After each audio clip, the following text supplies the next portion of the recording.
Good evening and welcome. My name is Polly Bovey. I am a member of the board of the League of Women Voters Cupertino-Sunnyvale, and I will be your moderator this evening. Attendees will be in listen mode only, and only the panelists and I will be in the video. The forum is being recorded and will be available on the League of Women Voters Cupertino-Sunnyvale website in the next few days. We ask everyone, both candidates and the public, if you choose to reference the recording of this forum or any of our forums, please do so in its entirety. We would not have you reference only a portion of the forum. Next slide, please. Tonight's forum will run about 90 minutes. Let me just say that. And I want to tell you a little bit this evening about the League. What is the League of Women Voters and what do we do? The League is a nonpartisan group of individuals that was formed about 100 years ago. And when we fought to improve the US system of government and impact public policy through education and advocacy. Tonight is an example of the numerous educational efforts the League has planned around the November election. The League, as I said, was strictly nonpartisan. It neither supports nor opposes candidates for office at any level of government. The League makes a difference because of the energy and passion of thousands of volunteer members around the country who work together to safeguard our democracy. And I want to thank the many local volunteers that are making tonight possible. Next slide, please. To say that the California ballot can be confusing is an understatement, but fortunately the League has some help, and that help is Vote 411. Among the many things that this one-stop shop has for election-related information includes ballot measure information, factual data on candidates in various federal, state, and local races, including many of the candidates you'll see tonight, or all of them, I hope. To find information specific to your ballot, you go to Vote 411, click on Find What's on Your Ballot, and then enter your address. And all of what you need to know will come up next. Everyone now receives their ballot by mail, and I suspect that many of you may have already received your ballots, and you have several ways to return a completed ballot. You may return your ballots by mail. No postage is necessary, but your ballot must be postmarked on or before Election Day, November 5th. If you're more comfortable delivering your ballot yourself, you can place your ballot in a drop box or deliver your ballot to a voter center. Regardless of how you return your ballot, we want to make sure your votes are counted, so please remember these things. Sign and write your address on the return envelope. And be absolutely certain that you sign your name exactly as it is shown on that original ballot envelope. If your signature is not an exact match, your vote will not count. So please double check that your signature matches your name as printed on that envelope. If you have any questions regarding your registration or the locations of the ballot boxes or voting centers, and you are a Santa Clara County resident, you should search Registrar of Voters Services at rovservices.sccgov.org. Next slide, please. As you complete your ballot, if you'd like additional information beyond Vote 411, check out any of these websites. They also include nonpartisan election information that might be very helpful as you fill out your ballot. Next slide. Now for our forum. There are 6 candidates for the Cupertino Union School District Board of Trustees. The candidates have agreed to the format and ground rules for this forum. I'll pose questions which have been gathered in advance. Each question has a designated response time of 60 seconds or 90 seconds. A timer will give candidates visual signals to help them pace their responses and stop on time. Each candidate has 2 30-second rebuttals opportunities that they may use to rebut remarks from another candidate. They may not use these rebuttal times to add to their own comments or go off topic. Last, in advance of this forum, the candidates were provided with the first and last questions, and they've also agreed to let me use their first name as we work through this process. All right. I want to extend a warm welcome to our 6 candidates who are all here with us tonight. Nisar Ali, Sylvia Leong, Rimi Khan, Lakshmi Sharma, Doug Kunz, and Long Jiao. And I want to say how pleased I am that all of you have decided to run for this important office. There's 2 spots, and how important it is for our community and our children, and that means our future. So thank you so much for what you are doing here tonight and what you're doing as you run for election. All right, the speaking order was randomly drawn, and the speaking order will shift with each question. The speaking order for the first question will start with Nisar, Sylvia, Rimi, Lakshmi, Doug, and Long. And again, the first question was already provided to you, and you have 90 seconds. Why are you qualified to be a member of the Cupertino Union School Board of Trustees? Nisar. You're muted, I believe. Hi, We'll can start you hear the me? time again. Hi. Yes, you're fine. Thank you. Thank you very much for the opportunity. My background is managing complex programs involving many stakeholders in ever-changing environment with 21st century techniques and innovation uniquely qualifies me for a governing board member. I have a passion for quality education and community service. I believe in continuous professional development, ensuring that I am well informed about latest advancements and strategies that benefit students, educators, and community. I'm committed to fostering an inclusive, student-centered environment where every child can thrive academically and personally. My focus on transparent communication and collaborative decision-making will ensure that voices of all stakeholders are heard and valued. I'm driven to make thoughtful, forward-thinking decisions that uphold the standards of excellence and equity in education. Again, thank you very much for the opportunity. Thank you. And next, Sylvia. Thank you, Polly, and thanks to the League of Women Voters for hosting this forum. My qualifications begin with my experience. I've been serving on the board for 6 years now, and I've had to govern through, well, a lot of things, including budget deficits, declining enrollment, school closures, COVID-19, and I've set policies that have made our district stronger, approved curriculum, and programs that have benefited our students. I also bring my deep knowledge of the district as a longtime parent volunteer in CUSD. Whether it was serving as walking school bus leader or wrestling mom or grad chair or PTO president, I've spent years working together with other parents, teachers, and students to solve problems and to build community. I even got my emergency teaching credential so I could help substitute teach in our classrooms. Professionally, I bring about 20 years of experience in education leadership as a college admissions director. I know what student success looks like, and I've brought all that experience and perspective with me as I govern our district today. And finally, I bring my track record. I've kept my promise to the community and improved transparency and engagement. I've made decisions that have kept the district financially healthy, and I've championed social and emotional learning and student mental health. So thank you. Thank you, Sylvia. Rimi. Hi, everyone, and thank you to the League of Women Voters for having this forum. My name is Rimi Khan, and I'm running for CUSD School Board. I myself am alumni at CUSD, and I have 2 young students undergoing the district currently. I graduated college and got my MBA. I worked in corporate high tech for 15 years, and then as a parent, volunteered with the PTO for 3 years, including being co-director. I've also been part of the school site council for 3 years as well, so heavily involved in any availability I've had to have input on the curriculum within the school, within my children's school, both Sedgwick and Eaton Elementary School. I am a certified life and relationship coach, so I really understand the importance of having kind of healthy and robust mental health, and how important that is as sort of support for cultivating and encouraging academic, kind of learning and the ability to support students from that perspective as well.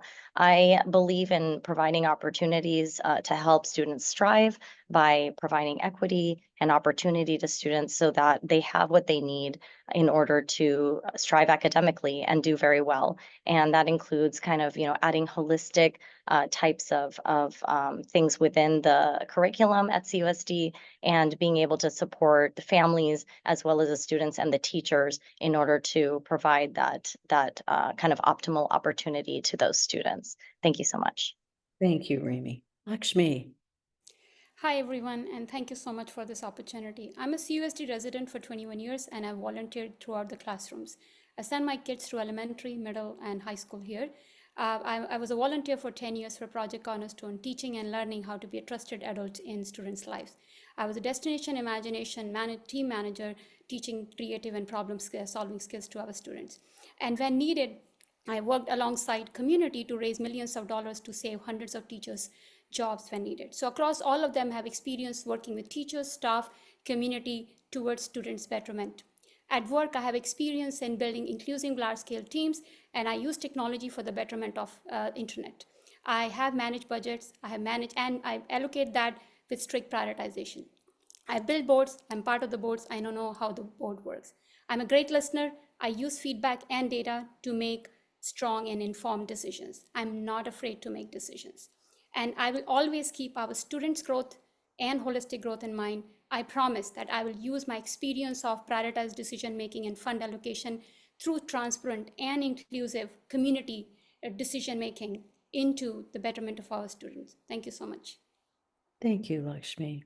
Doug.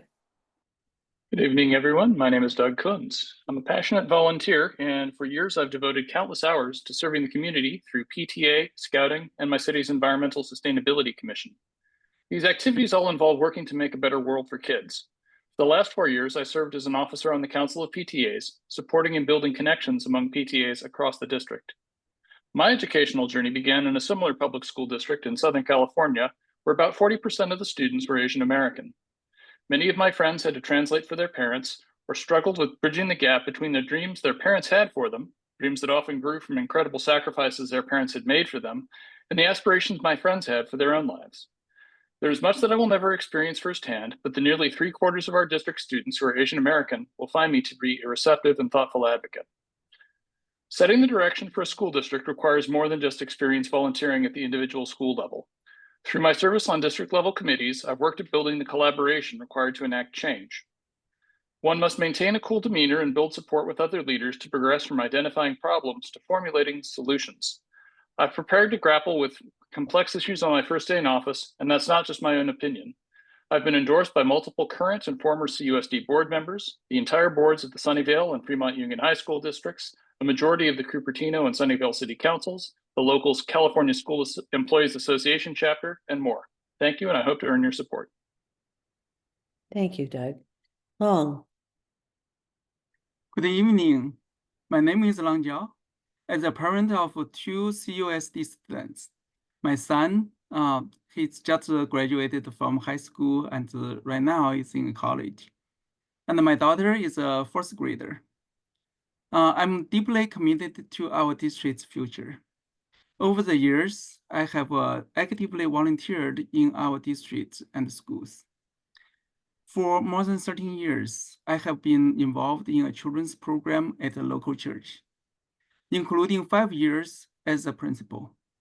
I also organized the Cupertino Voice, where we inform residents about important local issues and collect their opinions through a sophisticated survey system. My priorities are clear: transparency and community engagement, so our residents' voice can be heard; education excellence and fiscal responsibility, so our schools can continue to improve. Thank you. Thank you very much. And we're going to go to our second question, which is 60 seconds. And we're going to begin this with Sylvia. In your previous roles, how have your skills in leadership, negotiation, or policy development been demonstrated? And provide us with some specific examples. Sure. Well, I can think of, first of all, I was PTO president of the CLIP program, which is one of our alternative schools. And in that role, I led a parent board and approved budget for school activities. I was co-director of an after-school enrichment program.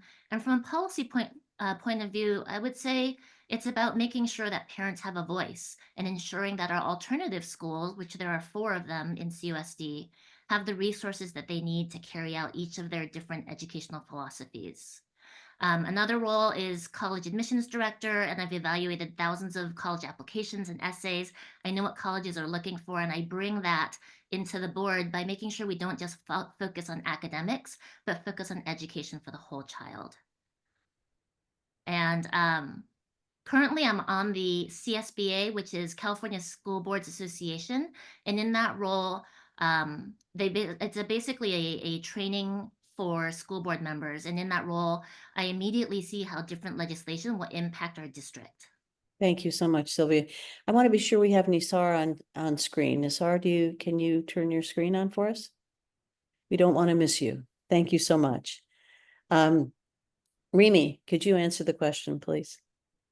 Yes, absolutely. So thank you so much. I worked in corporate for 15 plus years. And so I have an idea of what types of not just academic skills, but interpersonal skills, self-regulation, emotional regulation skills, and other types of skills outside of the standard academic curriculum are required in order to navigate through numerous industries, multiple industries. And then as a certified life and relationship coach, I also bring to the table just that ability to be able to be receptive and listen, hear, create a feedback loop, be able to interpret that and implement that into future policies. And then also having been on several nonprofit kind of organizations as well, being able to utilize my budget experience in order to allocate accordingly and be able to distribute, redistribute, and kind of compromise budget as limitations come up. So being able to be flexible while working long-term and short-term plans. Thank you very much. Lakshmi. Hi, I'll take 2 examples. One is from my work. So in past many jobs that I've had, I've been the first brown or Asian person to be in an executive roles. So when a brown person showed up at Google Cloud or Target as a general manager or in Fastly, so they had not seen a brown person before. And because of that, the pipeline of the people who get hired would not be diverse. And when I say diverse, it means like diversity across colors and races and all of that. So I have created D&I group, and I have sponsored Black at Google Cloud. I built Asian American or Black groups at Fastly. So that has improved the pipeline to the work, to hire people, and which did not exist before. So second is as part of my current role at Lexi as Lynbrook, there is an infrastructure. So Lexi raises money for infrastructure investment into the school technical infrastructure. While I'm a big proponent of technology, we did introduce sports or technology for theater. Thank you. Okay, thank you. Thank you so much. Doug. Thank you for the question. With respect to policy development, I've been serving on the Sunnyvale Sustainability Commission since 2018. And we're charged with advising City Council with the environmental policy impacts of various things that the council might undertake. In particular, we worked on something called the Climate Action Playbook, which is a multi-decade plan for phasing out the greenhouse gas emissions for a city of 160,000 people. And we needed to think about how to make that achievable and also make that something that would be workable for the individual citizens of the city. So we had to give a lot of thought to the impact of our policies.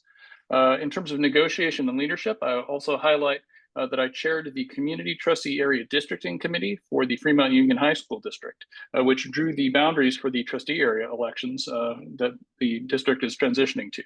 And in that case, I needed to really create space for compromise to emerge and work to hear a lot of different voices and think about what was fair and also what was going to get buy-in across the community. Thank you. Thank you very much, Doug. Long? So when I was Awana commander, so which is basically a principal of a smaller school, but so we actually experienced COVID, and so that's something nobody experienced before, and we have to switch to say online, and so it caused a lot of difficulty. I worked with our leaders and also our students. So we figured out how to do things differently and efficiently, so our students can still engage. Another example is that I work on Cupertino Voice, and we have several volunteers, and we need to distribute the work on, say, writing our survey and developing things. Okay, Thank you. Yes. Thank you so much. Nisar. Thank you. I've lived in Cupertino for 24 years, and I've worked for tech companies for over 30 plus years. Many of those years have been managing different programs which have millions of dollars of revenues attached to it. I have done program management and product management with somewhere around 300K of budget allocated to me to spend. I've been very fiscally responsible in expending that budget. So most of my career, I've been managing people manager, and I've worked across different teams across the company to manage project and manage programs. So I bring experience working with the different teams and different stakeholders and making sure that everybody's voices are heard and their opinions are taken into account. Thank you so much. Okay, we're going to go to our third question. And Rimi, you're going to start for this one, please. Tell us about your passions and tell us about the top 3 contributions you will make during your time in office. Absolutely. I like this question. Thank you so much. I think my first passion is being able to kind of utilize my experience and my gifts to be able to share and be of service to others. So I've been of service in several different organizations, one including a kind of orphanage supportive nonprofit organization that builds orphanages across the world in different countries, as well as within the US, supporting orphans in the US as well. And then other kind of nonprofit organizations that support individuals in various issues, either mental health related or other types of things as well. And then being able to kind of bring that and my professional experience of being helping organizations and being able to implement processes, bringing that to a place of service is kind of one of my top passions. And then the second part of the question, how I plan to bring that is, to be able to really listen, to speak up, to be able to, kind of really understand the different viewpoints. Thank you so much. Thank you. Lakshmi.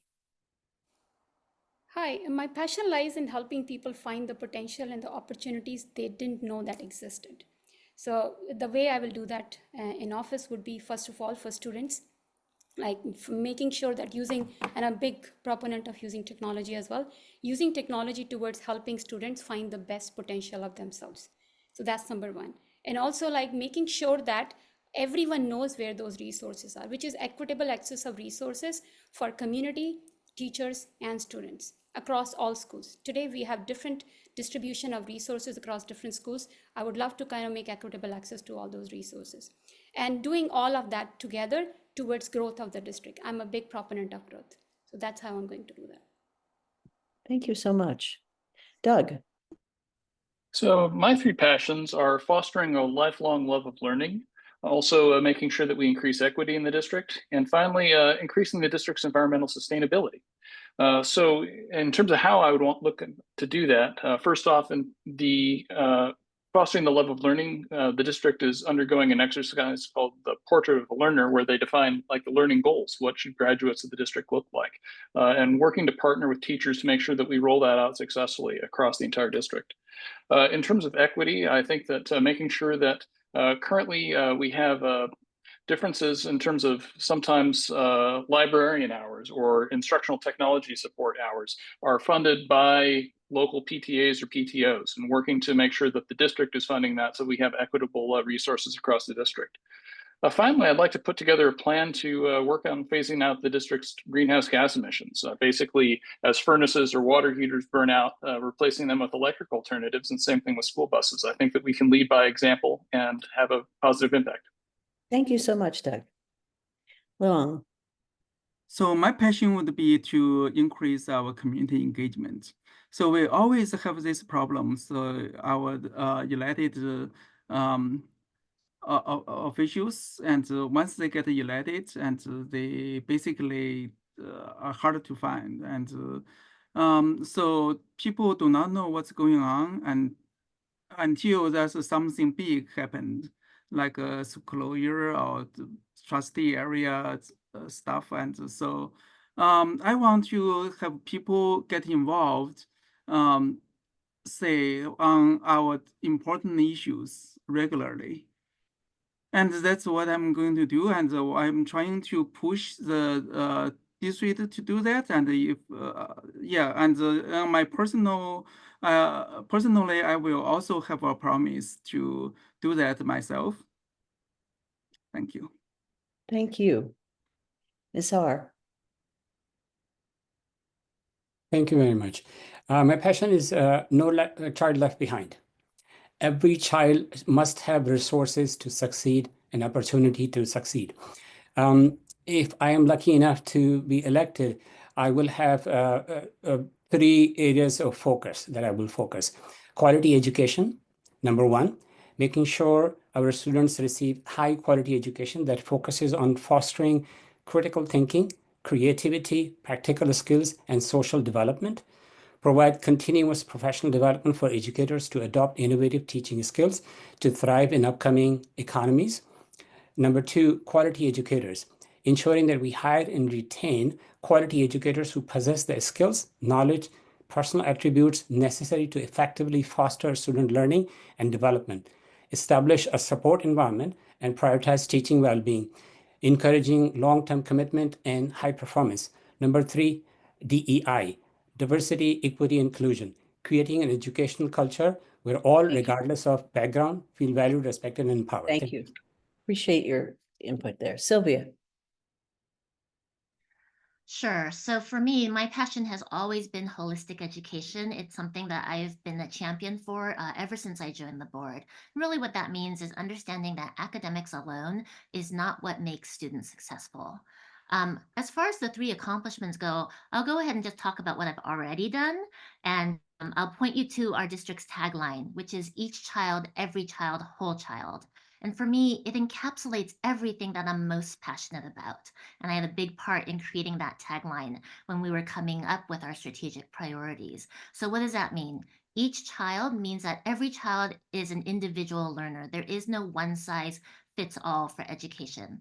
For every child, what that means is whatever school you're going to within our district, of the 23 schools, everybody should be receiving the same opportunities for education. And finally, whole child, again, going back to that social and emotional learning and making sure that we're really addressing the entire part of learning and education. Thank you very much, Sylvia. This next question is another 30-second question, but it has a yes/no component. And we're going to begin this time with Lakshmi. Should Cupertino Union School District move from at-large to trustee area elections? If yes, what do you see as the timeline and rationale for this move? If no, why not? So can I see a show of hands? How many of you think we should move to trustee areas? Okay. So those of you that said yes, I need you to answer the question, what is the timeline and the rationale for this move? And we're going to begin with Lakshmi. Yeah, so based on seeing how much time it has taken for FEHSD and the number of schools we have, from a timeline perspective, I think it will take around 18 months to 24 months. So I would love for it to be happening sooner. Why? Because it does kind of bring more focus from a certain part of the district, especially knowing that what is the distribution that we have across different elementary school and middle schools.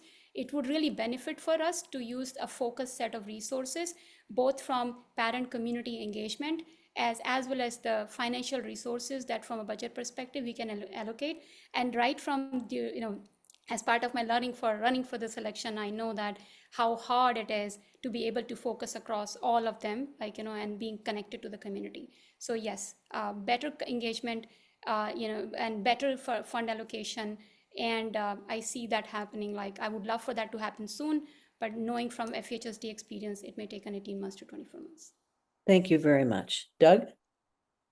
Thank you for the question. I think that the district should proceed in a measured way over, I'll say, 12 to 18 months. And in terms of why, I think that it's a good move. It's because, first off, just pragmatically, a number of cities and school districts have been receiving demand letters in our area. So Sunnyvale received a demand letter several years ago. Santa Clara did and fought it and spent several $1 million on it. And Los Altos actually received a demand letter under the California Voting Rights Act just this year and is now transitioning to district elections. For the Cupertino Union School District, I think that we should be proactive rather than reactive and do it on our own timeline in a way with more time for community engagement. Candidate quality. I just think that with smaller trustee areas, it's going to be easier to run. It's going to cost less money, and you can have more of a connection with your voters. So I think that that'll just lower the barriers and make it easier for good people to run for office. Thank you very much.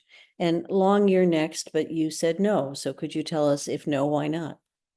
Okay, so I do not believe we should split into by trustee area.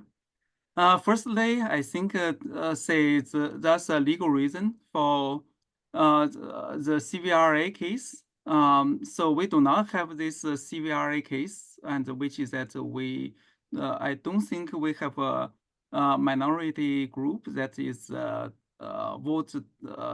diluted the votes enough that at large cannot capture their votes, and so I don't think we have facing this issue. And secondly, splitting into by trustee area will significantly reduce voters' influence. It will basically take away 80% of the voters' power.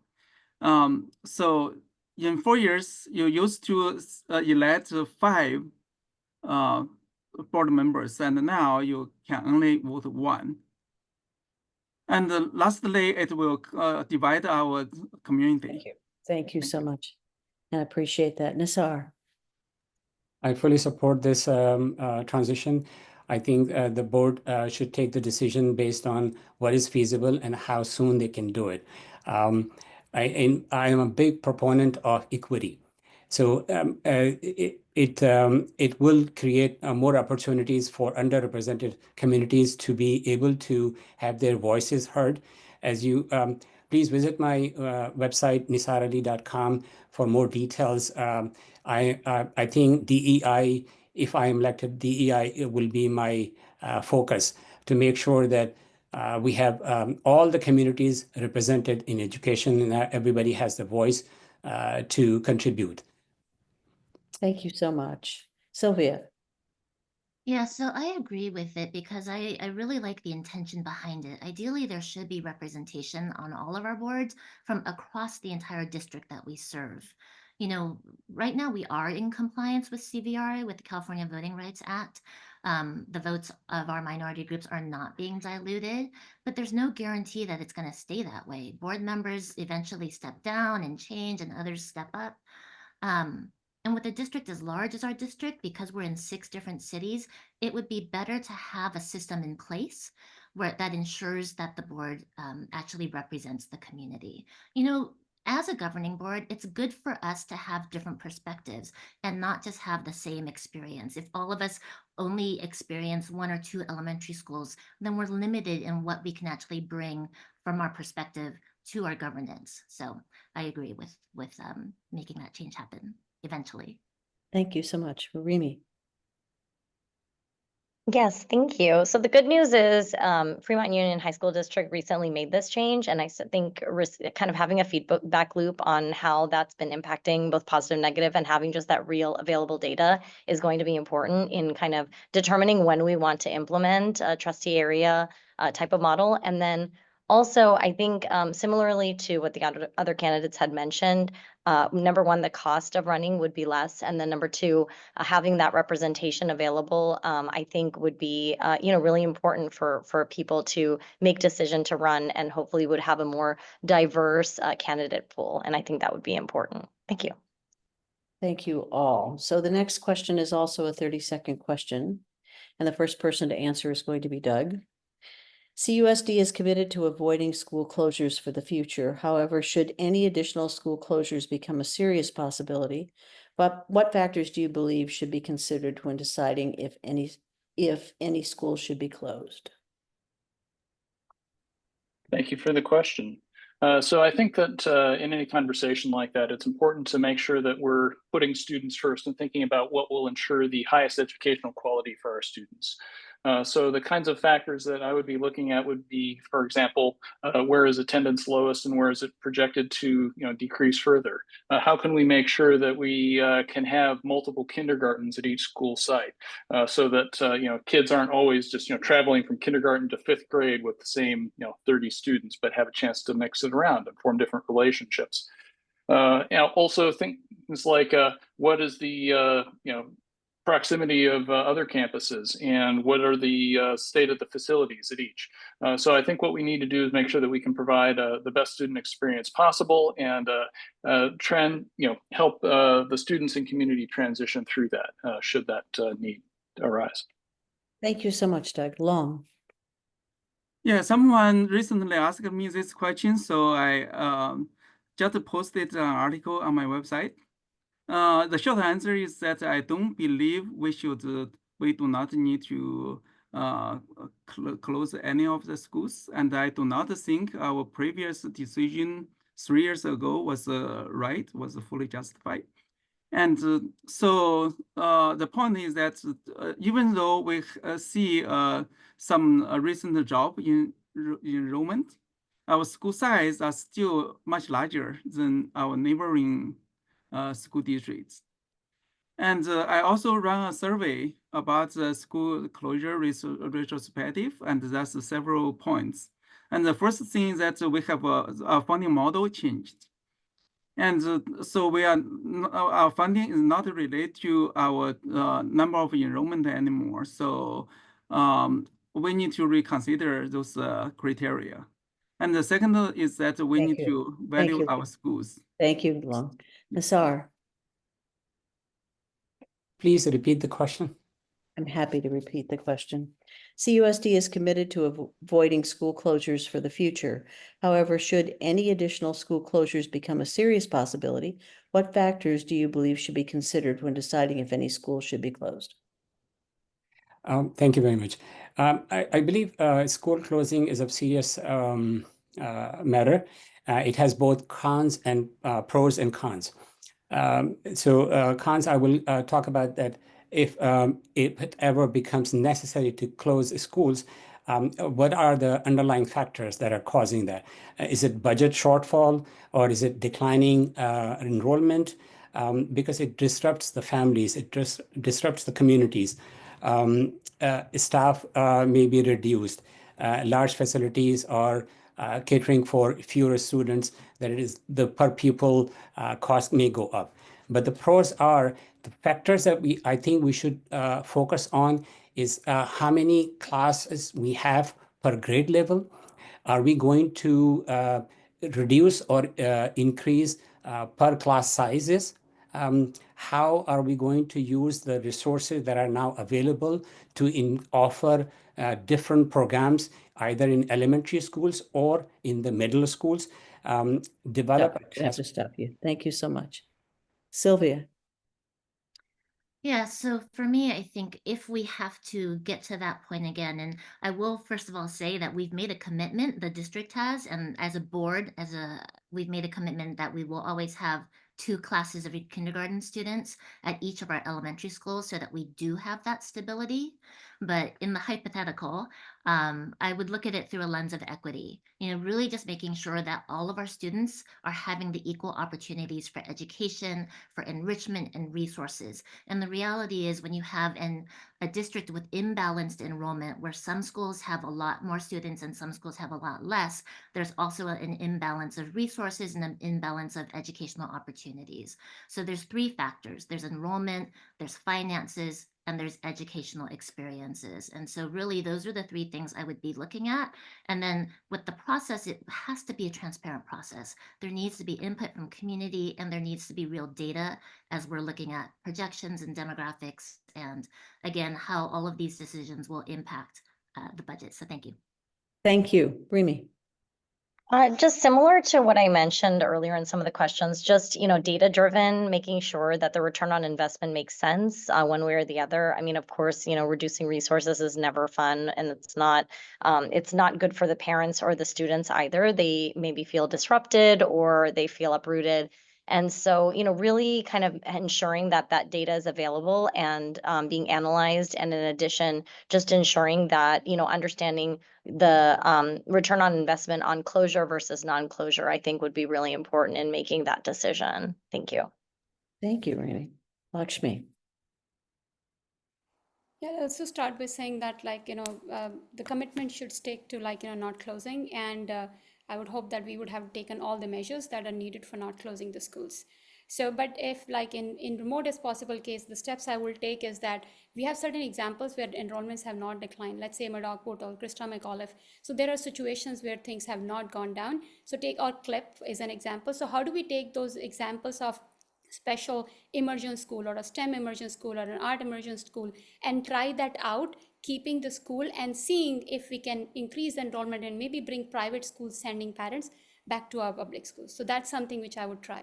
But even if that does not help out, then and we still have to close. So I would look into including the community in time, taking their feedback, making sure that when you're disrupting those parents, let's say sending John Muir parents to Dilworth or teachers and distributing them, making sure that teachers, teachers are also placed right and the right set of teachers are placed and including the holistic growth in mind for the students in the new system. Thank you. Thank you very much. I appreciate you handling that within the 60-second timeline. Thank you so much. So our next question, some of you touched on, it has to do with declining enrollment. Given declining enrollment in CUSD, how would you balance the costs of funding services at schools with smaller enrollment while maintaining the programs at larger schools? And we're going to start with Long.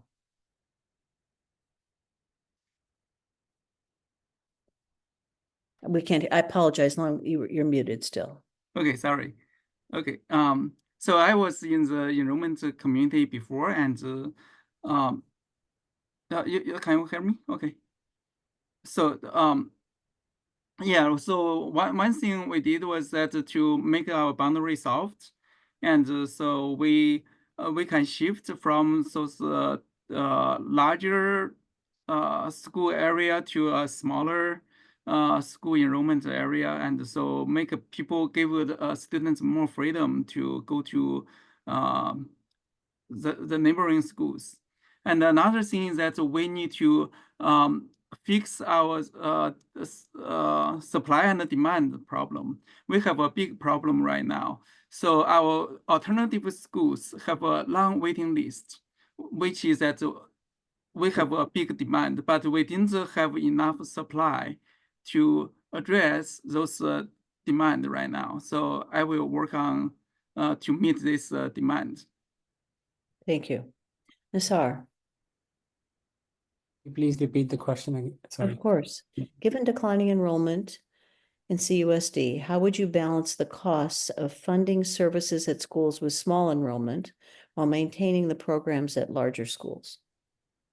I think, in my opinion, we should, as there is a task force, a declining enrollment task force that is exists in CUSD. What they have been doing is trying to balance the enrollment across different elementary and middle schools. This is what I think should be done to try and reduce. I know this will cause a disruption for the families because they have to go to different schools, but so that we can maintain 2 classes per grade in elementary schools and maintain the class sizes also, those which are very important factors in deciding what schools to close or remain open, in my opinion. Thank you very much. Sylvia. So the interesting thing about declining enrollment is it's changed our funding model. In the past, frankly, CUSD has been historically underfunded for years, and that was when we were reliant on state funding formulas to determine how much money we get, and it was on a per pupil basis. And so when enrollment goes down, funding goes down with it. But there's this tipping point where we switch from that formula funded to being property tax funded, which is called basic aid. And this is what's happened this year. So what that means is that there's actually less students to divide the total amount of property taxes among. So that means we're getting more funding per pupil. So that's a benefit to the district, and actually to answer a long way of answering your question, which is that actually the resources will start to increase whether you're at a small school or at a large school because of the funding model changes. Thank you very much. Rimi. Yes, thank you. This is an important question. And as a CUSD alumni, this obviously affects how changes have happened throughout, the last 20 plus years. But I think essentially the most important thing is ensuring that each individual students and the class sizes remain at a level where students kind of attain the education that they need. And so really focusing on ensuring that the students that are enrolled currently in the district are prioritized and they have the opportunity, the equitability, and that there's inclusion within the community, and the teachers and the community are supported in order to increase and sustain support to the students, I think is the priority of the school district. Thank you very much. Lakshmi. So I would go back to kind of making sure that we have equitable access of resources regardless of where the student is going and walking. But even if we have a situation where there are less number of students compared to like more number of students, we should still make sure that the class sizes and the programs that are offered, they are offered equally at each site. And that also means that whether if you're talking about special aid students, so special aid students, there is a particular class size, so it doesn't matter like whether, so that should not also impact. So thinking about like, special aid students, thinking about each student, giving equitable set of resources, and regardless of, and also making sure that we have a safe routes to walking. And even if we do equitable access, so that you give an option of choice schools, make sure that there are safe routes to go to school if we end up actually giving a choice school option to our students for the sake of giving similar programs and equitable resources. Thank you very much. Doug? Thank you for the question. So I think that there's 2 things that I would be thinking about. First off, what can be done to help better balance the number of students among the various schools? And that can be done with things like flexible enrollment. Also with the alternative school options, doing things to make sure that there are things that attract people to particular campuses. So kind of helping to pull people into, make them desire to want to flex into a different campus. On the other side of things, in terms of cost, thinking about what can be done in terms of flexible staffing. Are there things where somebody could be part-time at one campus and part-time at a different campus? And by dividing that up, make sure that those services are available, but match up the investment that we're making with the needs of that particular campus. Thank you. Thank you very much. The next 60-second question is a DEI question. CUSD has a policy and commitment to serve and support all of their students and staff, regardless of race, religious belief, language, immigration status, sexual orientation, gender identity, socioeconomic status, or educational needs. How will you support this commitment in your new role? And we're going to start with Nisar. Thank you very much. I'm big on equity. As I mentioned in one of my personal statement also, please look at my website, nisarali.com. A third factor that I will be focusing on is DEI, making sure that students have creating an education culture where all, regardless of their background, feel valued, respected, and empowered to participate. And develop and enforce policies to address systemic inequities, create a task force to monitor progress and ensure that voices of underrepresented groups are heard and integrated into decision making. I think we are a diverse community, and diversity must be celebrated. And we should have some cultural days in the schools to not only talk about it, but that is the way we should live it in school systems also, to have cultural days so that students can experience. Thank you. Sorry. Thank you so much. Sylvia. Yeah, so CUSD really does have such a diverse community. I mean, there's so many different cultures, races, nationalities, religions, sexual orientations. There's 43 languages spoken within the district alone. And so we definitely want to make sure everybody is supported.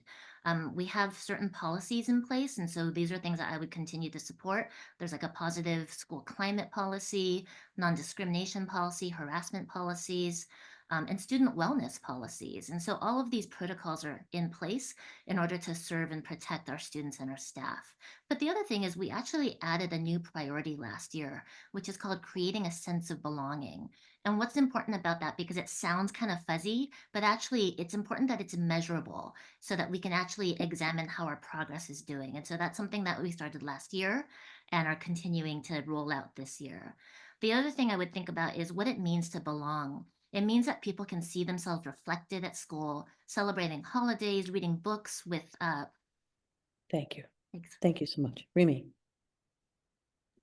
Yes, thank you. This is a great question. So inclusion is so important. And, many of the candidates mentioned it. I've mentioned it in my statement on my website as well, in terms of, inclusion, equity, just community involvement, right? And so being able to overall kind of help aid with conflict resolution, being able to kind of increase opportunities for communication, being able to guide some of those things, and ensure also, I feel like emotional regulation is a big part of this as well, right? Because oftentimes any type of conflict really arises, it's a side effect of something else. And so being able to really address all of these and being able to kind of guide students toward, kind of just really amicable, resolutions, and being able to provide the tools to do that will not only, help the district to encourage that inclusion, but also promote it for them to go out into the real world and utilize it as well. Thank you. Thank you. Lakshmi. Yeah, so the policies are there, but I would focus on implementation of those policies, because in my lot of conversations with parents and communities, so including teachers, so there are increased citing of the cyberbullying, and include both for the students, the community, and the parents. And we are talking about a very diverse community of 43 languages, 72% Asian, and we are talking about huge diverse community. So how do we engage the community? How do we bring non-English speaking learners, both from a student and teachers and parent perspective, into the conversation? So inclusion of teachers, parents, community, and implementation, and being able to coach that for each of the diversity topics we are talking about. How do you identify, report, and act on it? And as I mentioned, we are talking about community, teachers, and all working towards maintaining and operationalizing the D&I policies we already have in place. Thank you so much. Doug. So I think that for this, there's multiple levels that you need to look at it. Other candidates have already touched on policies, making sure that we have the right policies on the books and making sure that they're enforced. Next up, of course, thinking about staff training. So making sure that staff have the cultural competencies to understand the diversity in the student body and help celebrate and support it. For students themselves, fostering a climate of mutual respect and mutual support through programs like Project Cornerstone.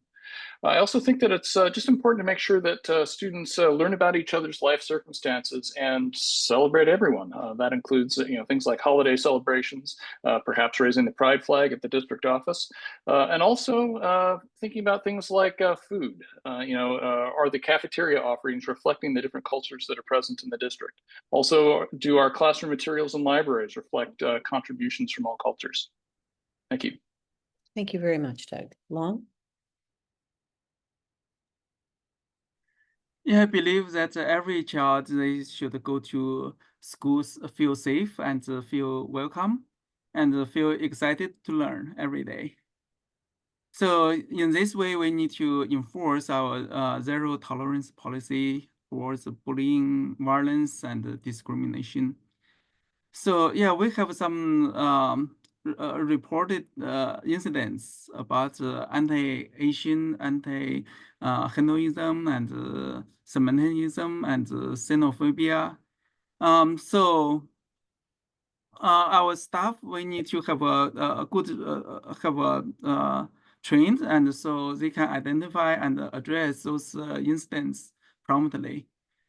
So it's very important because it will ensure we can have a inclusive environment so everyone can feel safe. Thank you. Thank you so much. The next question is directly about school safety. It's 60 seconds, and we're going to begin with Sylvia. School safety is a key concern for many parents and families. And knowing that keeping students safe comes in many forms, what are your priorities and plans to provide a safe school environment for CUSD students? Sure. So when I think about school safety, I think about a couple of different things. One is first the physical safety of our students, but then there's also the emotional and mental safety. So for physical safety, I think it's awful that we live in this reality where we have to worry about things like school shootings and things like that. But that's just life right now. And so this past year, I'm very proud of the fact that we finally started installing perimeter fencing at all of our campuses, and it should be done at almost at all of our campuses by the end of this year. It's not complete yet. We've also been working with our SROs, our school resource officers, to make sure that each site is ready in case of any emergency, from earthquakes to bomb threats to just making sure that the protocols are being followed and everyone knows what it is. Emotional and mental safety, we need to make sure that we're protecting our students from harmful behaviors like bullying, and that students and staff feel safe to report things. And so we actually have a program called Gaggle Speak Up, where anyone can anonymously. I apologize. Thank you so much. Rimi.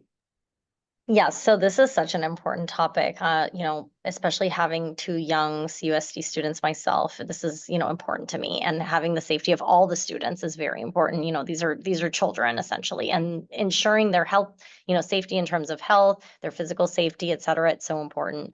For physical safety, I, do have ideas for short-term and long-term plans to be implemented to increase physical safety, in addition to some of the policies that are kind of undergoing currently. And then for, kind of some of the other safety also, and I've mentioned it before, and I feel like I'm almost repeating myself, but it is important that, kind of the conflict resolution and the emotional, kind of education and, providing opportunities for regulation, emotional regulation, I think is also really important. Oftentimes, things like bullying, et cetera, are really a symptom of something else. And so really, staying true to that equitable, resource providing to those students as well, to ensure that they have what they need to feel safe in order to encourage safe behavior is really important. Thank you. Thank you. Lakshmi. Yeah, I will put in like 4 categories: physical, just there have been incidences, and especially when it comes to racial or other discrimination, where kids, especially in middle school, have been hurt, but then they weren't sure where to kind of report in and whether that was the right action or not. So yes, physical safety need to be increased. Emotional, like being able to recognize the behavior that I'm being treated this way and being able to report. Project Cornerstone is a great way for kind of identifying and then going to a trusted adult. Cyber safety, huge requirement, especially with generative AI and other cyber threats that are happening. We need to be implementing more policies like that. and walking and biking to school. If we shut down school and if we are moving parents and students to another school, we need to be working with city on making our routes safe to school, whether it's about walking or biking. Thank you so much, Doug. Thank you. Thank you for the question. So first off, it's I'd say, like they say in Scouts, be prepared. And that includes things like making sure that staff are well trained in terms of emergency procedures and that we have the right emergency procedures on the books. Making sure that equipment is already positioned at the school in terms of things like emergency supplies, so that, for example, if an earthquake occurs, that we can make sure that students are okay until we are able to discharge them to their parents in an orderly fashion. On another note, making sure that we're training staff to keep an eye out for signs of abuse, and making sure that if a kid is showing signs of abuse, that we're making appropriate referrals and getting that situation hopefully on track to being resolved. Finally, making sure that the environment just feels safe and inclusive. Some of this is, again, Project Cornerstone and things like that. Making sure that kids feel comfortable if there's an issue taking place, coming to a trusted adult in the school and raising that so that then we can start to intervene and get it solved. Thank you so much. Long. So yeah, that's should be multi-tiers and both in hardware and software, I would say. So the hardware as an infrastructure, like we should have say the safe environment, like have the fence and have the proper lock on our classrooms. And also the software part is the most important part and includes our board policy. So we need to have enforce our zero tolerance policy against all kinds of violence, bully, and discrimination. And our staff should get trained properly, and so they can identify and handle those situations promptly. And also we need to have our protocols. And whenever that's something happened, and we know how to do, and we have a process to do it. Thank you so much. Nisar. Thank you. I think this is a number one priority for any school. It requires a comprehensive approach that addresses physical security, emotional well-being, and a positive school culture. I'll list out a couple of big bullet points, and I can go in more details, but I don't have much time for that. So I'll just go on big bullet points. Physical security. We should have controlled access. We should have surveillance. We should have cameras on entrances, parking lots, hallways. We should have emergency drills, visitor management. Campus security personnel should be trained. Bullying and everything that we have talked about before. We should have a positive school culture. We should have effective communication in case something should happen. We should have a partnership with the law enforcement agencies. Then last and not least, cybersecurity and digital safety, making sure that we have cyberbullying prevention programs, responsible use of technology, online monitoring. Thank you. Thank you so much. So this next question is about a positive experience. Describe a positive experience that you, your child, or someone you know have had with CUSD. Explain how this experience represents a priority you want to preserve about the district. And this question starts with Rimi. What a great question. Thank you for asking that. I have so many to choose from, but I think I'll choose my own experience. So I was 7th grade and I had a new teacher. She was new to the district, and Miss Pickering was her name. And so I was kind of going through a phase. It was 7th grade, so I was learning new things. And she really fostered and supported me during that time. And I had a couple of classes with her, which, I really felt connected to her. And I also just felt really supported. And so I think that that's something I want to continue to foster within CUSD is those types of parent-teacher, parent-student, and student-teacher relationships in order to ensure that students feel supported from every aspect and know that they have a safe place to go to and that they, aren't maybe being judged by going through a phase or, anything specific to them during that specific time period. I would like to continue to foster that. Thank you for that question. Okay, Lakshmi. Yeah, so parent, teacher, and community, like all working together, are my favorite towards schools students' betterment. So in 2010, when we had a similar situation of declining enrollment and teachers were being, going to be laid off, like 117 of them, and the district, everybody came together in CUSD and then went door to door raising money for teachers, and we all pitched in for every door, and $5 million were raised, and every single teacher's job was saved. So that to me is like a community spirit that I love about CUSD. So there are other examples where, like, because of a shortage of budgets in Miller, there's a time that when the soccer coach could not be hired and a history teacher says, like, okay, I will be the history coach, and they were just paid like a couple of dollars like for an hour, and they needed an assistant coach, and I could be coached. I did like a soccer coach training, and I became the assistant coach. So like a history teacher coaching soccer, and then for very low amount of money, and then allowing a parent to be coaching, and then just because they wanted to have a sports as part of the holistic growth of the students. Those are my two of the many favorite memories I have of CUSD. Thank you so much. Doug. Thank you for the question. So for me, I've been going to a lot of board meetings as I've been, preparing to run. And for me, it's always at the start of the board meetings, there are typically various ceremonies that highlight different people in the district, whether it's, the classified employee of the month, or starting off with a school presentation where the students from the school will come and talk about what they're proudest of at their school site. And it's the kids who are really highlighting that and giving it voice. So just having those windows onto the different communities within the district and seeing the different things that people are proud about, it's always just a highlight for me at the start of every board meeting. Thank you very much. Long. So yeah, I feel good about our district is because it's continuously improve itself. And for example, say my daughter is a first grader, and she's already learning coding in the computer lab. Okay, that's a fantastic addition to our curriculum. And when my son was in middle school, so the students can only choose one elective. And so he chose band. It's a wonderful experience, but it means he will miss out all other opportunities like woodwork, metalwork, and photography and other things.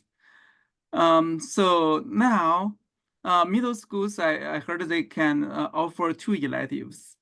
So allowing students to explore a much broader range of interests. So I'm very glad that band students, they can now enjoy their passions. Thanks so much. Nisar. I will share my personal experience. My son, when he was in middle school, he was kind of falling behind. And how teachers came together to help him. And we had several meetings with teachers, and they showed really compassion, and they really did whatever they could to make sure that he is succeeding and he's doing. Today, alhamdulillah, he's a graduate from medical school. He's a very confident person. So that's the fondest memory that I have of how the teachers at Cupertino Union School District helped him to get through that time when he was not feeling very well and going through some tough times. Thank you very much. Thank you so much. Sylvia. Can you repeat the question one more time? Sure, I'm happy to. Describe a positive experience that you, your child, or someone you know have had with CUSD. Explain how this experience represents a priority you want to preserve about the district. Okay, thank you. So I think there's so many experiences I could think of, but I would choose my son's experience on the wrestling team at Miller Middle School. Those 3 years that he was on the team really set a foundation for him that he took with him to high school, learning about teamwork, about being resilient, about not giving up, and about lifting others up. And a lot of the credit does go to the coaches who were also teachers in the school. I would say the priority that this represents for me is that Not all learning and growth happens in the classroom. So having sports and clubs and after-school activities are just as important. So I would want to preserve this and make sure that it's getting the resources that it needs to continue and not be an afterthought in planning and priorities. Thank you so much. Okay, this is another 60-second question, and we're going to begin with Lakshmi, please. How might you work with the cities that are served by the Cupertino Union School District to address declining enrollment and provide support services? Yes, so 6 cities. So there were two things that I have been thinking of. So one is that declining enrollment is also happening because we don't have newer, younger kind of, population coming in and who will bring younger students to school.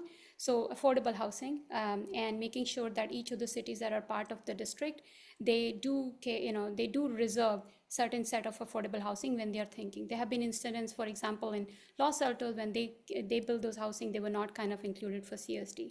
So kind of that is one. And second is also like, as we are going to basic aid, and it is a different financial model, then making sure that we are working very, very closely with each of those cities so that what are the tax dollars that are appropriated to our students, and then making sure that they are allocated to the priorities that we have allocated. So yes, so making sure on the basic aid side, as well as and then also each of the cities, there are issues sometimes with safe routes to school. There are schools in our CUSD which may be part of the two cities. So then how are we making sure that, especially when we close down one school and move our students to another one, so working on the safe routes to school. Thank you. Thank you.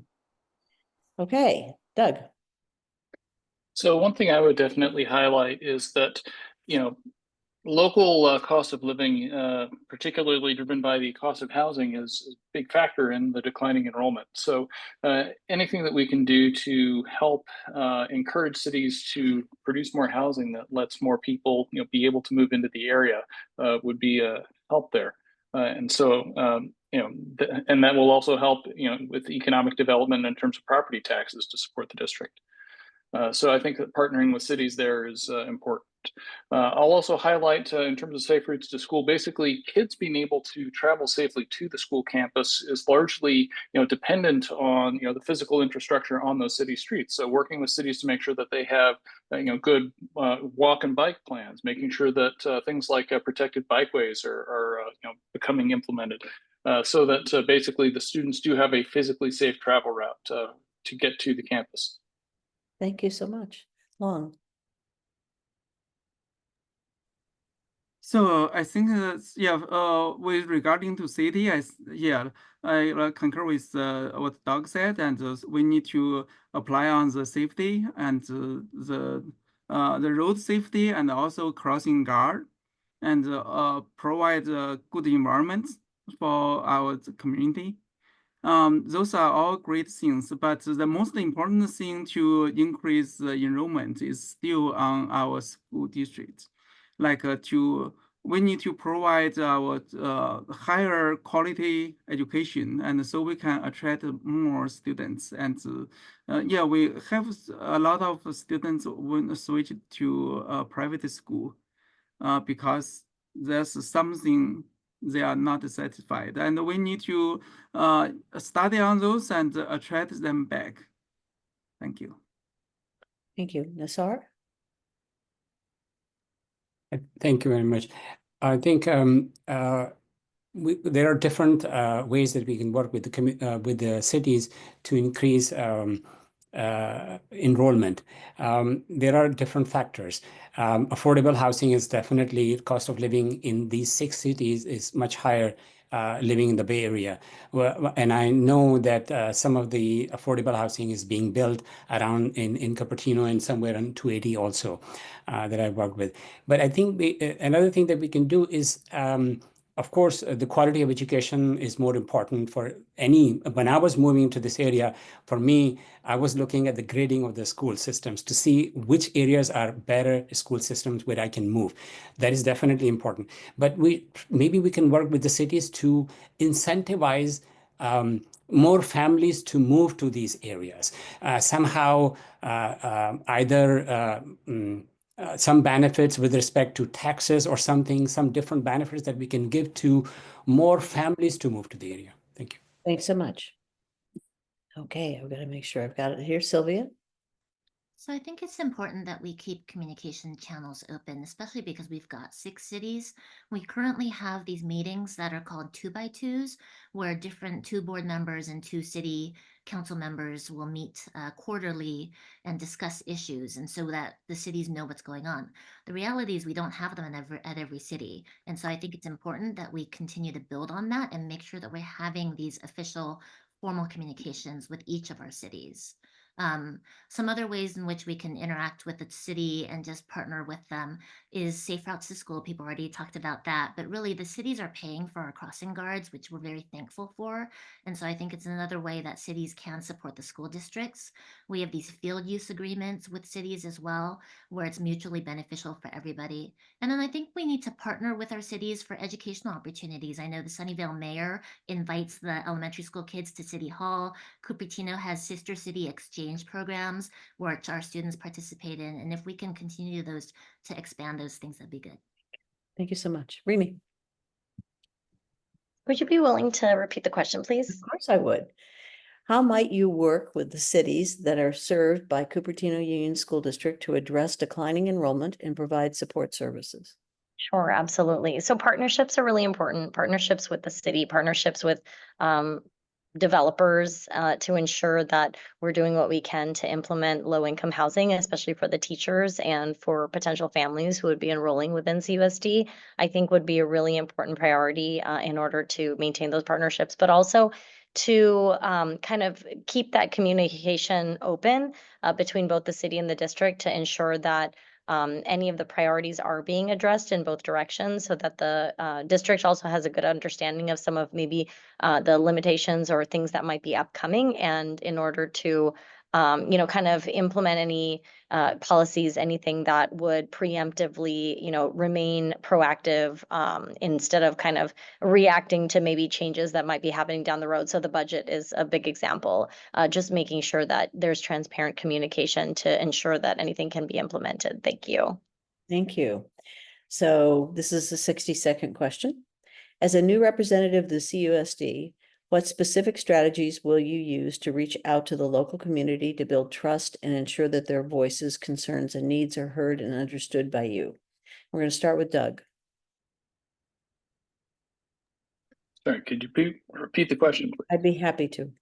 As a new representative of CUSD, what specific strategies will you use to reach out to your local community to build trust and ensure that their voices, concerns, and needs are heard and understood by you? Thank you for the question. So I think that there are a few things that I would cite. First off, of course, participating in the board's office hours program and making sure that there are times when community members can just drop in and share what's on their mind. In addition, on my own website, I have a link where somebody can request a meeting with me online or in person, and share concerns that way. I think that being out and visible in the community at community events, just make sure that you're approachable and people know what you look like and know that you're there is a big part of it. I also think that the board itself, the board meetings, can be made more approachable and transparent for the community just by providing translation. So, for example, I was just at the Sunnyvale State of the City speech, and they had real-time translation into 4 languages on the monitors there.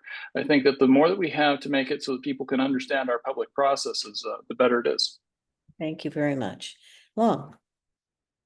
Yeah, thank you for the question.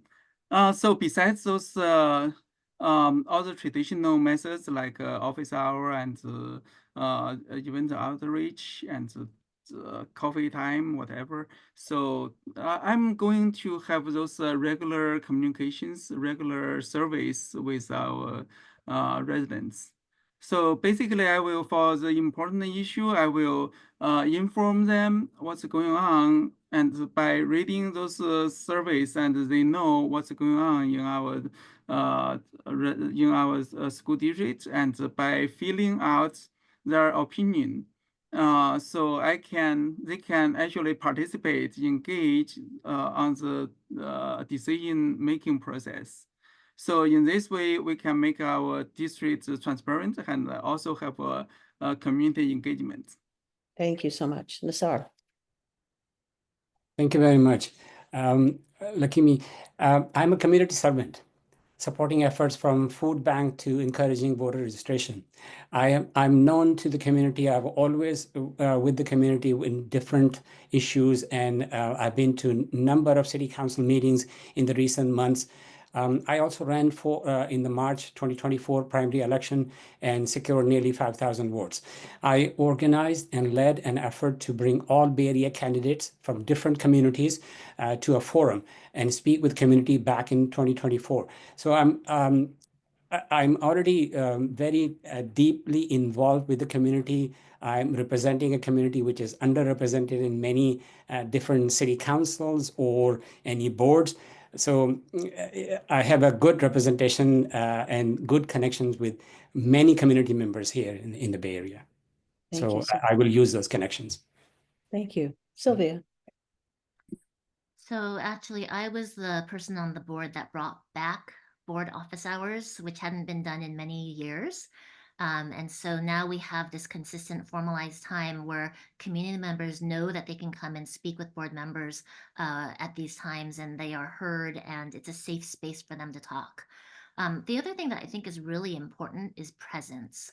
That's why I make it a priority to go and visit all of our schools, to attend school events, PTA meetings, sporting events, and other things. And this really helps me to meet with parents, build those connections, and foster relationships so that parents and community members and teachers and others know that they can come talk to me. I think the other thing that's important is meeting with other community leaders, because the reality is you as one person can't meet with everybody. And so being able to know other folks who can connect you and tell you what's going on is really important. Thank you so much. Rimi?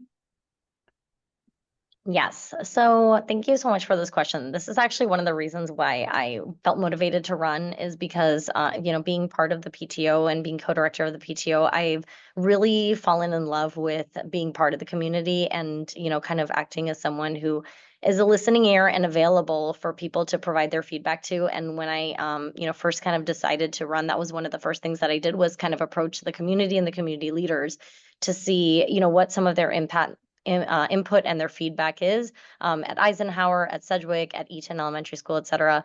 And I've grown up in this area. I've gone to CUSD myself. Some of my alumni are actually still around and still in the area. And I think that, that really kind of fosters this strong, connection to the district, and also kind of seeing how things have evolved over the past 20 plus years, including within the industries as well, and how I can kind of provide that input within the district to ensure that we're preparing our young people accordingly. Thank you. Thank you. Lakshmi? So I'm a people person and I'm very good listener. So I would continue to do that. Since I filed my papers every single day, I walked at least 2 to 9 hours or maybe 11 hours over a weekend. Every single day I walked to somebody and talked to them. I've been to every single back to school night since August 9th. I've been to every festival that has happened in any of the cities where I was invited. And sometimes I did 2 to 3 in the same day. And I've talked to people, and I would continue to do that. Nothing replaces that. Including other kind of modes that we have heard. Because for me, it is about meeting the person where they are. I believe in meeting my peers. I've reached out to every single CUSD board member just to have a conversation with them, and then even and understand that what their experiences are. So I would continue to do all those kind of going to events, but meeting customers in this case, which is my parent, my community, I would do that every single day of my life. And I would go to every single event just like I've been doing of every single school. Listening is what I want to do. Thank you so much. We've come to our last question. You all know what it is, but I'm going to read it to you, and you have 90 seconds. We're going to run over a minute or two here. What question do you wish you had been asked in this forum, and how would you answer that question? And we're going to begin with Long. Okay. I wish you asked, why do you have your priorities? So my priorities are transparency and community engagement, education excellence, and fiscal responsibility. So why I focus on education excellence and fiscal responsibility? That's because our school district actually has a social contract with our residents. Our residents pay taxes and our school district should deliver quality education. It's so simple. So why we focus on transparency and community engagement? That's because they are essential to make our school districts truly of the people, by the people, and for the people. This will also ensure our social contract is executed properly. Thank you. Thank you very much. Nisar. I'm so glad this question is asked, and I'm going to ask, come up with something that probably may be a little surprising. I think one question that I would I would ask is that how much funds are required to be able to just run for the position? And because I'm very big on equity and giving equal opportunity to everybody who can run for the office that they want to run, just to there is a brochure or booklet that comes before the election, right? In which a candidate can put their personal statement. Just to put the personal statement of 150 words, it is $4,400. The county is asking. And then on top of that, you have to spend money on, and I didn't do it, personal statement in that brochure. And then you have to spend money on yard sign and flyers and everything. I look at that money and I look at so many people who are struggling for basic needs, for food, for shelter, and now different hurricanes that people are doing. So should I be spending money that somewhere people are spending $10,000 on this? Should be sending money to this, or I should be sending money to those who are dire need for funds? They have to survive on that money. I can spend that money on people. They can live on for 6 months on that money. So that's it's just too much. I think equity. Thank you so much. And we have Sylvia. So the question I wish that you had asked is, what is your favorite food from our school cafeteria? And my answer is, it's a tie between our chana masala and our spicy kimchi tofu soup. Both are delicious and made from scratch by our nutrition services team. Last year, we completely revamped our middle school lunch menus because we wanted to do more scratch cooking, and we decided to incorporate food that reflects the diverse cuisines of our student population. And I'm so proud that we did that as a district, not only because the food is delicious, but because it came out of a collaboration with our students and our parents. And a simple thing like food really helps to build that sense of belonging for our students. And this is just one example of what makes CUSD so special. There are many other initiatives happening that I'm proud to have helped drive. CUSD already outperforms so many other districts, but it's the thoughtful things like this, our school lunch, that helps students grow and become the compassionate, collaborative, critical thinkers who will be ready to solve the complex problems of tomorrow. And if I'm reelected, I'm going to continue championing this kind of innovative, forward-thinking work that really makes our district great. So thank you. Thank you very much. Rimi.